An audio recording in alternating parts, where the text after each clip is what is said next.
Assalamualaikum warahmatullahi wabarakatuh. Saya Fidatul Mutmainah sebagai penyaji pertama dari kelompok 6. Kelompok kami akan membahas tentang teori terbentuknya kota. Namun di sini saya selaku penyaji pertama kebagian membahas materi tentang definisi kota. Sebelum kita lanjut ke pembahasan tentang teori terbentuknya kota, alangkah lebih baik kita mengetahui definisi kota itu sendiri. Kota bisa ditafsirkan macam-macam.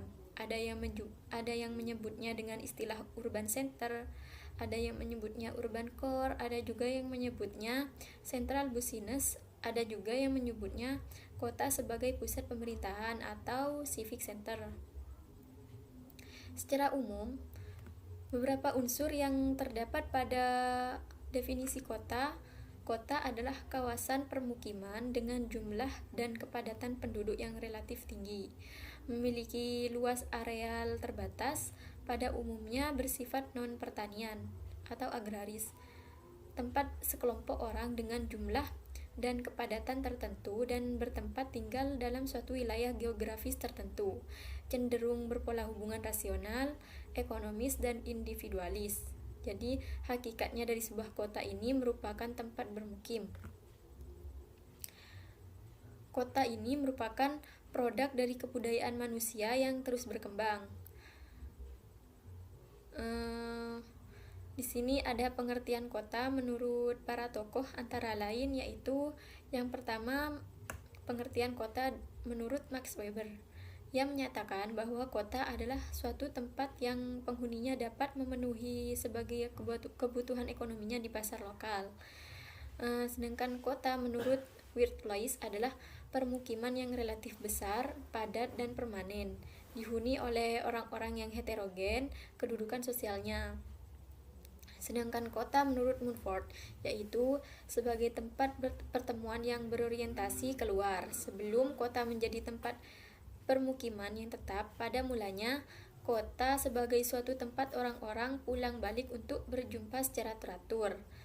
Sedangkan kota menurut Arnold Toynbee, ia menyatakan bahwa sebuah kota tidak hanya pemukiman khusus, tetapi merupakan suatu kekomplekan yang khusus dan setiap kota mewujudkan pribadinya masing-masing.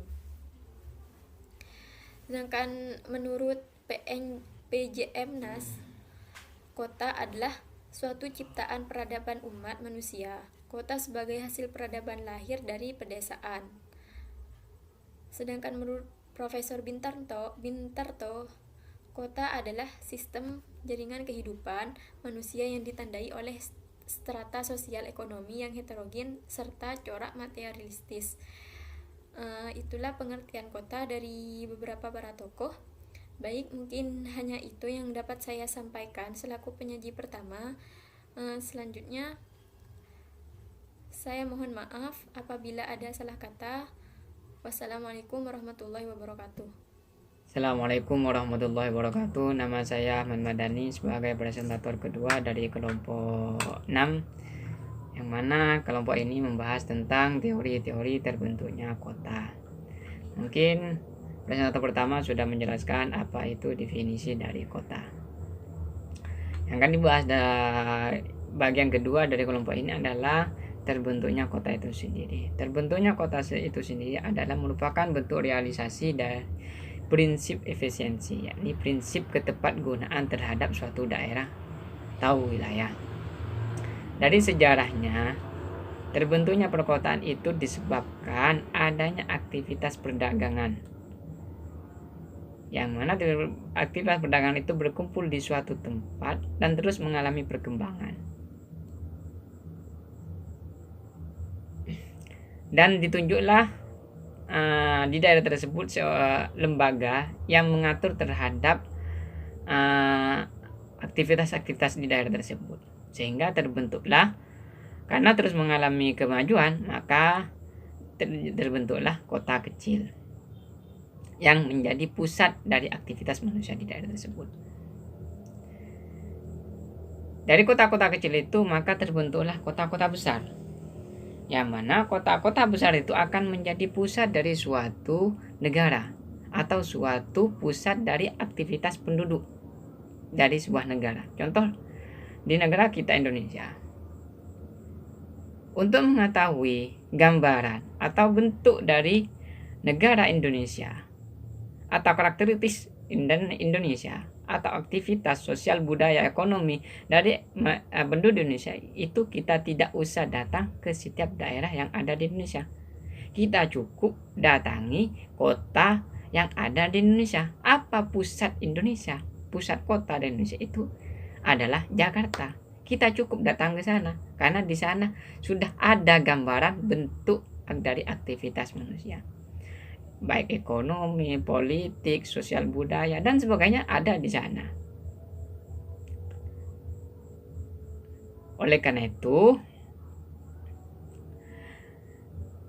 fungsi dari perkotaan itu adalah berfungsi sebagai pemeriksaan, pengawasan, dan pengamatan terhadap aktivitas di negara tersebut. Maka tidak heran jika dikatakan kota itu akan menjadi mata dan telinga dari negara itu sendiri. Karena kita bisa mendengar atau melihat terhadap bentuk aktivitas dari manusia suatu buah negara itu, kita cukup datangi kotanya saja. Namun secara itu gambarannya secara umum. Untuk lebih realnya kita datangi setiap daerah-daerah tersebut, daerah Indonesia, untuk mengetahui aktivitas contohnya warga Aceh kita datangi. Namun secara umum kita sudah cukup datangi kota Jakarta. Mungkin itu hanya yang dapat saya sampaikan, kurang lebihnya mohon maaf. Assalamualaikum warahmatullahi wabarakatuh. Assalamualaikum warahmatullahi wabarakatuh. Saya Fitria Soleha dari Prodi TIPSB. Di sini saya sebagai pemateri ketiga. Di sini saya akan memaparkan tentang teori kontekstik, yang dimana dalam teori kontekstik ini Burgas mengemukan bahwa bentuk guna lahan kota tersebut membentuk suatu zona konsentris, yang dimana dibagi dalam 5 zona penggunaan lahan, diantaranya yaitu yang pertama lingkaran dalam terletak pusat kota yang terdiri dari bangunan-bangunan kantor atau hotel, bank, bioskop, pasar, dan area pembelanjaan. Dan yang kedua itu lingkaran terdapat jalur peralihan yang terdiri dari kawasan perumahan untuk tenaga kerja yang terbaik. Dan yang ketiga itu terdapat jalur wisma buruh, yaitu terdiri dari kawasan perumahan dan tenaga kerja pabrik. Dan yang keempat itu kawasan perumahan yang luas untuk tenaga kerja kelas menengah. Dan yang kelima itu merupakan zona tempat kelas menengah dan kaum penghasilan tinggi.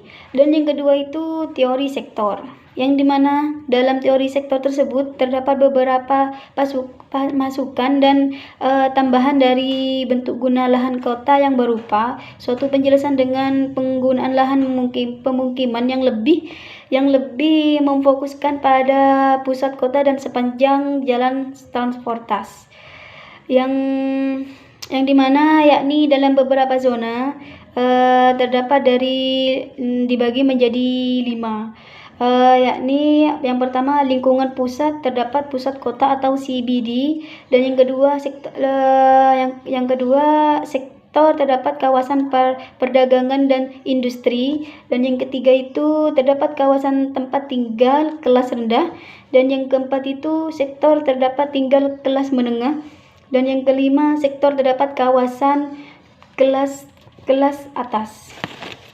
Dan yang terakhir itu yang ketiga teori banyak pusat atau inti ganda, yang dimana diantaranya didasarkan pada pengamatan lingkungan sekitar yang sering terdapat suatu kemasan pusat dalam bentuk pola guna lahan kota dari bentuk pola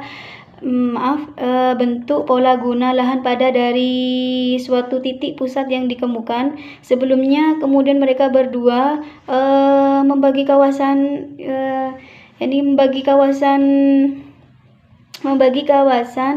membagi kawasan kota menjadi beberapa lahan, diantaranya yakni yang pertama pusat kota atau CBD, yang kedua itu kawasan perdagangan dan industri, dan yang ketiga kawasan tempat kelas rendah, dan yang ketiga kawasan tempat kelas rendah, dan yang keempat kawasan tempat tinggal kelas menengah, dan yang kelima kawasan tempat tinggal kelas atas, dan yang kelima pusat industri berat, dan yang terakhir itu kawasan tempat tinggal atau suburhan dan kawasan industri suburhan. Mungkin itu saja yang dapat saya paparkan. Selebihnya saya minta maaf. Wassalamualaikum warahmatullahi wabarakatuh.